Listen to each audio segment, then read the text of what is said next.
decir algunas de las cosas.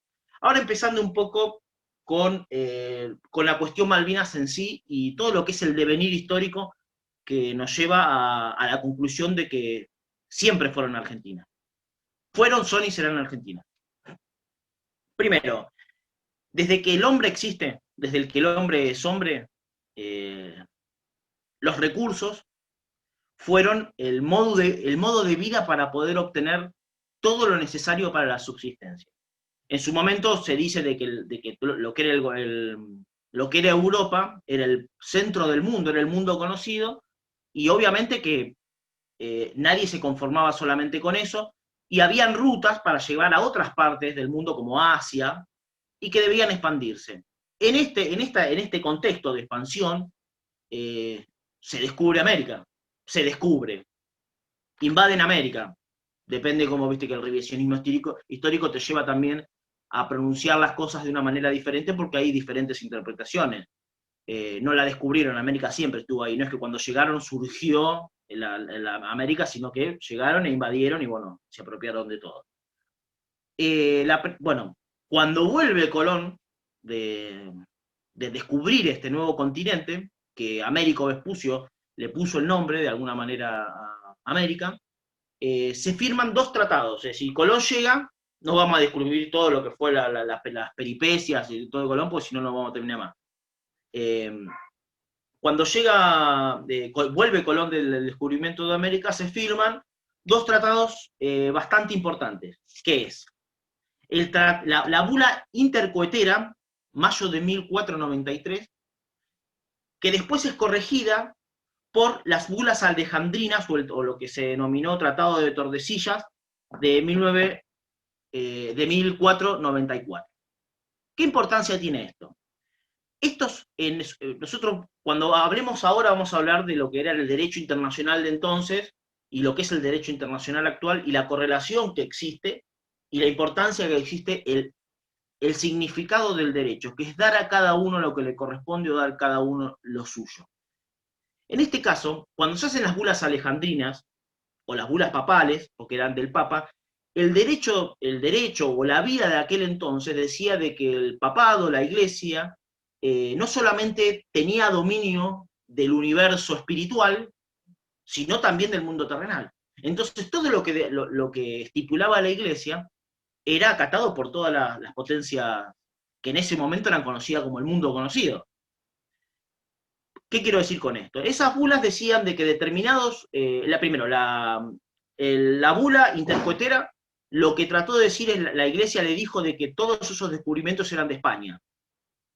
Después, obviamente hay un conflicto porque Portugal era la potencia en ese momento que tenía la capacidad de hacer descubrimientos también porque tenía un poderío naval y tenía mucha incidencia en lo que es los descubrimientos. Hicieron algunas negociaciones y dijeron, bueno, de tal lugar a tal lugar es Portugal y de tal lugar a tal lugar es de España. Esto quedó así y se aceptó.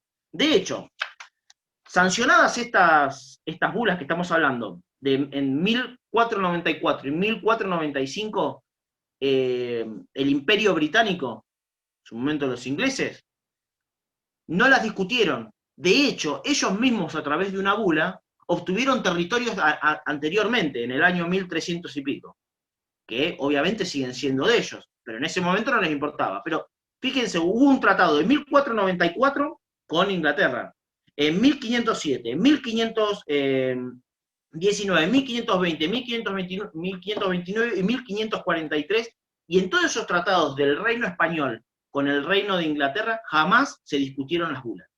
Entonces, tenemos en cuenta de que ya las bulas que decían que determinadas porciones del globo terráqueo en ese momento, que ni siquiera sabía si era redondo, eran de España, Inglaterra no los discutía. ¿Por qué? Porque no tenía el poder suficiente como para poder ellos colonizar de alguna manera eso. Entonces no les interesaba, realmente no les interesaba, entonces no se discutía. ¿Qué quiero decir con esto? De que el poder es la posibilidad de hacer lo que uno quiere. Eso es poder. Es la posibilidad real de hacer lo que uno quiere.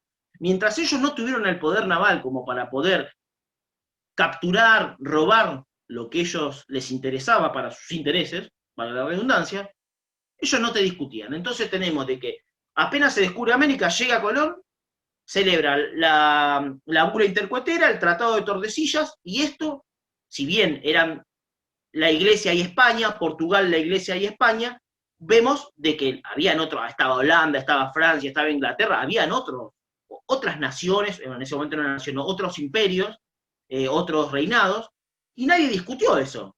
¿Por qué? Porque nadie tenía el poder real para poder llegar a esos lugares. El que tenía el poder real eran los portugueses y por eso se firmó el tratado. Entonces, los tipos no discutían. ¿Qué pasa?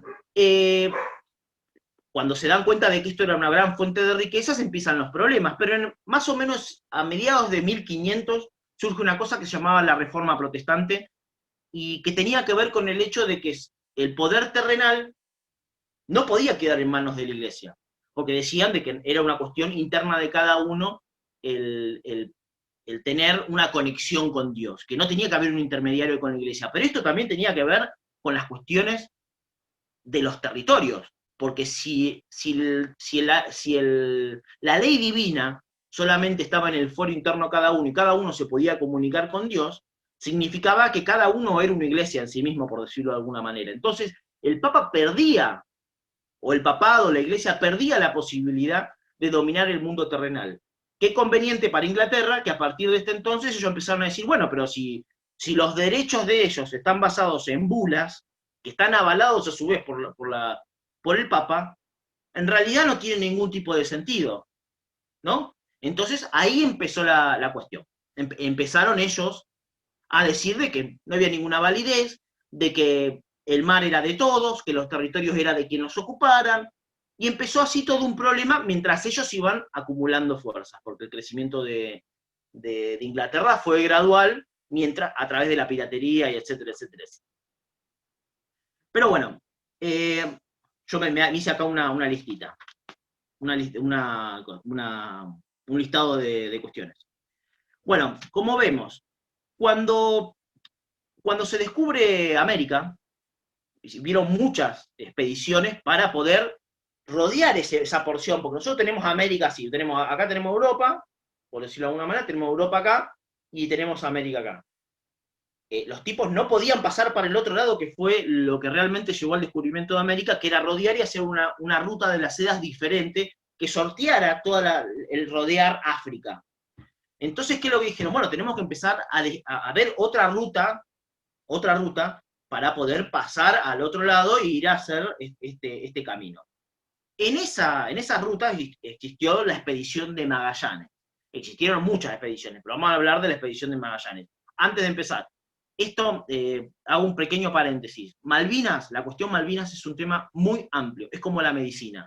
Vos tenés médicos generalistas, pero tenés cirujanos de todo tipo, tenés personas kinesiólogos especificados, es decir, hay historiadores, hay personas del derecho, hay personas de la diplomacia, hay personas de la política, la geopolítica, la economía, hay un montón de ciencias que se abocan a la cuestión Malvinas. Esto es una visión general. Por eso no me voy si me tengo que detener en cada una de las cosas, podemos estar hasta el año que viene. Y no sé si las sé todas. Pero bueno, volviendo al tema.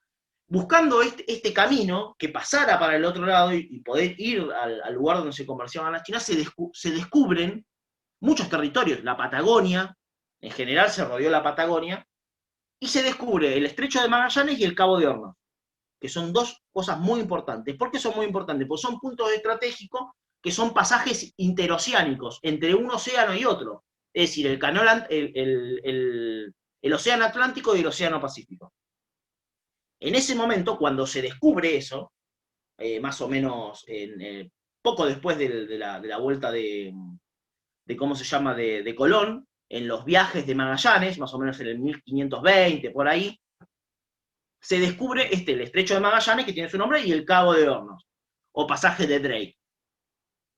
La cuestión es que en una de las expediciones de Magallanes hay una persona, Esteban Gómez, que se va de la expedición, corta, dice que se le rompió, algunos dicen que se rompió, otros que se sublevó.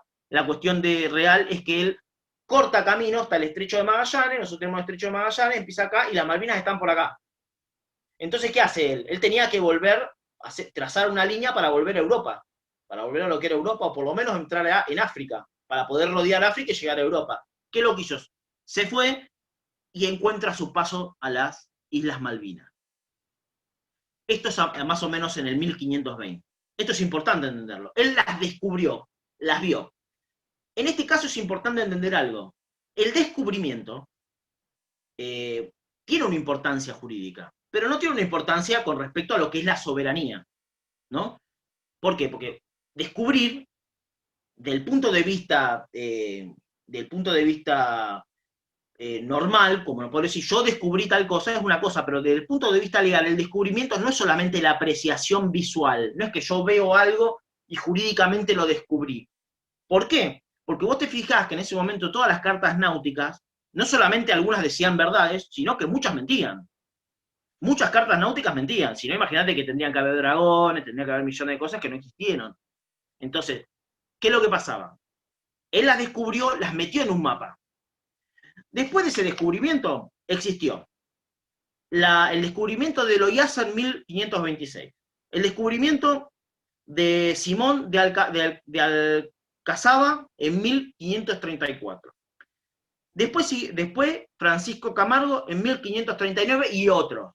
Pero la realidad es que a partir de 1520, desde 1520, ya había un mapa que, donde figuraba este islario más o menos en un lugar donde hoy, porque imagínate que antes no tenían GPS y no tenían fotos satelitales, por lo tanto, el trazar un lugar específico donde se encuentra una isla que está en el medio del Atlántico no era tan preciso, pero claramente se determinó con precisión que estaban las Islas Malvinas. A partir de 1520 existieron muchísimos mapas después de 1520, que está el islario.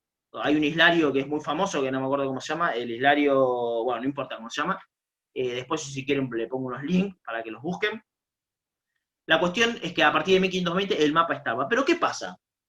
Inglaterra, bicha, en 1592 dice que John Davis descubrió las islas. Es decir, 72 años después de que venían circulando mapas por toda Europa, porque no es que circulaban por todo el mundo, circulaban por Europa, y ellos estaban dentro de Europa, así que los navegantes realmente todos estaban interconectados con respecto a la información. No tenían internet, pero se conectaban porque era un grupo selecto de personas que se volcaba a la mar para poder obtener los recursos. Entonces, 72 años estuvieron dando vuelta los mapas con las Islas Malvinas, en toda Europa. Hubieron muchísimas expediciones que lo vieron, se le pusieron muchísimos nombres a las islas, pero estaban ahí. Pero ellos dijeron que en 72 años después, John Davis las descubrió, y si no, Richard Hawking en 1594 también las descubrió. Entonces, ¿qué queremos decir con esto? Ya empieza la mentira. Es decir, ellos dicen que la descubrieron cuando hay mapas, pero con pruebas recontrafundadas, que circulaban en Europa, que decían dónde ya estaban las islas, que ellos no la descubrieron desde el punto de vista de solamente la apreciación visual. Primera situación, la apreciación visual para el derecho internacional de la época, porque ahora ya no hay descubrimientos, no hay nada para descubrir. Es muy fácil, vos ahora en tu casa agarrás Google Earth y descubrís lo que quieras. No, ahora no hay descubrimientos, pero antes sí. Para que un descubrimiento sea tenido como una especie de antecedente, pero el descubrimiento solo no genera atribución de soberanía, tenía que haber una autorización estatal por parte de una nación o un reinado, como España, por ejemplo, que autorizaba a Magallanes, que autorizó a Loyasa, que autorizó a Alcazaba, que autorizó a Camargo, para poder llevar adelante estas empresas, y eso se descubría en favor del reino que los autorizaba. En el caso de John Davis y Richard Hawking no hubo autorización, en principio. Es decir, no solo no las descubrieron, porque 72 años antes habían ya mapas que dicen dónde estaban, así que no podés descubrir algo que ya todo el mundo sabía dónde estaba, sino que además, dentro del punto de vista jurídico, al no tener una autorización o no tener una encomendación por parte de un gobierno no genera un antecedente de soberanía.